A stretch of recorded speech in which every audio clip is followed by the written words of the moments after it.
ശബരിമല സ്വർണ്ണ കവർച്ചാ കേസിലെ ഇടക്കാല അന്വേഷണ റിപ്പോർട്ട് SIT ഇന്ന് ഹൈക്കോടതിയിൽ സമർപ്പിക്കും. BSSൽ നിന്നുള്ള ശാസ്ത്രീയ പരിശോധനാ ഫലം ഉൾപ്പെടുന്നതാണ് റിപ്പോർട്ട്. തന്ത്രിയുടെ അറസ്റ്റിനു ശേഷമുള്ള തുടർ നടപടികളും SIT ഹൈക്കോടതിയെ അറിയിക്കും. ശബരിമല സ്വർണ്ണ കവർച്ചാ കേസിൽ ഇതുവരെയുള്ള അന്വേഷണ പുരോഗതി അടങ്ങുന്ന 4ാമത്തെ ഇടക്കാല റിപ്പോർട്ടാണ് SIT സംഘം ഇന്ന് ഹൈക്കോടതിയിൽ സമർപ്പിക്കുക.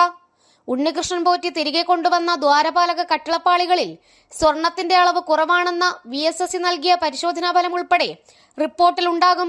98-ൽ സ്വർണം പൊതിഞ്ഞ മറ്റു പാളികളിൽ നിന്നും നിലവിലെ പാളികളിലെ സ്വർണത്തിലെ വ്യത്യാസം ശാസ്ത്രീയ പരിശോധനയിലൂടെയാണ് കണ്ടെത്തിയത്.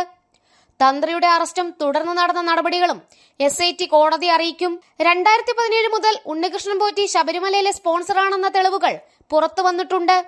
പോറ്റി മുഖാന്തരം തമിഴ്നാട്ടിൽ നിന്നുമുള്ള 3 കുടുംബങ്ങളെ മണിമണ്ഡപത്തിന്റെ നിർമ്മാണ ചെലവ് ഏൽപ്പിക്കുന്നതിന് അനുമതി തേടിക്കൊണ്ടുള്ള അഭിഭാഷക കമ്മീഷണറുടെ റിപ്പോർട്ടിലാണ് വിവരങ്ങൾ ഉള്ളത്. പരുമല അനന്തൻ ആചാരി വഴിയാണ് ഉണ്ണികൃഷ്ണൻ പോറ്റിയെ ബന്ധപ്പെടുന്നതെന്നും 2017 ഏപ്രിൽ 24-ന് ഹൈക്കോടതിയിൽ സമർപ്പിക്കപ്പെട്ട അഭിഭാഷക കമ്മീഷൻ റിപ്പോർട്ടിൽ പറയുന്നുണ്ട്. പ്രയാർ ഗോപാലകൃഷ്ണൻ, അജയ് തറയിൽ എന്നിവരടങ്ങിയ ദേവസ്വം ബോർഡിന്റെ കാലത്തായിരുന്നു മണിമണ്ഡപ നിർമ്മാണത്തിൽ ഉണ്ണികൃഷ്ണൻ പോറ്റി ഭാഗമായത്. ജനം, കൊച്ചി.